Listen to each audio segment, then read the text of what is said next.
Hey guys, welcome back to my channel Pharma Learning with Deepika. I hope you all are doing great.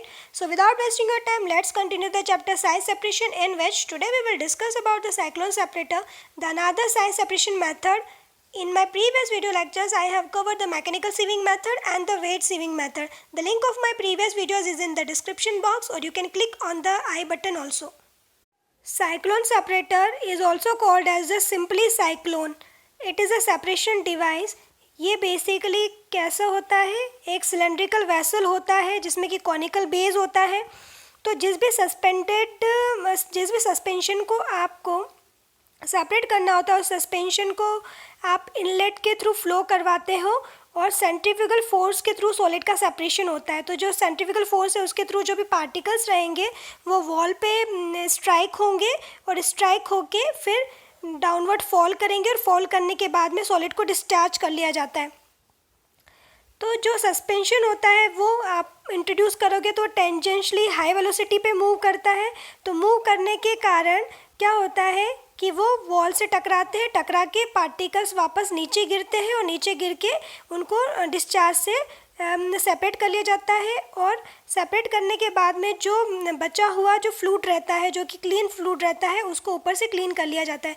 तो basically जो cyclone separator होता है वो liquid particle से ज़्यादा आपके एयर को क्लीन करने के लिए काम में आता है। तो जो भी डर्टी एयर रहती है उसको क्लीन करने के लिए अपन साइक्लोन सेपरेटर का यूज़ करते हैं।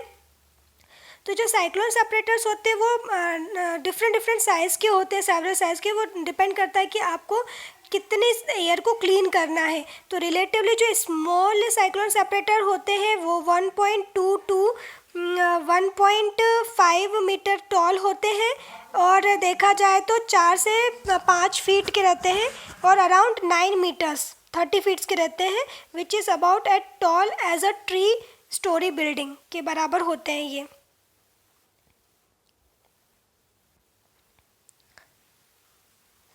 तो इसमें क्या रहता है, सेपरेटर जो रहता है वो सेडिमेंटेशन पे बेस्ड होता है, बट विथ सेंट्रीफ्यूगल फोर्स यहाँ पर यूज़ करते हैं instant of the gravitational force.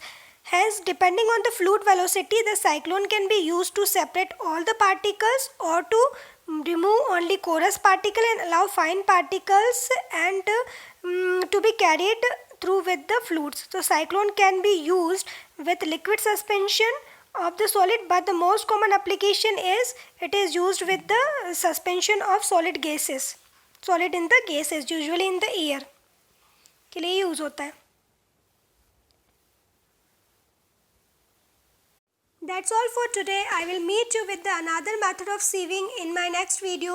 I hope you are liking my videos. If you like my video, then subscribe to my channel and share my videos as much as you can. Thank you guys. Stay safe and healthy. Till then, bye bye. Take care.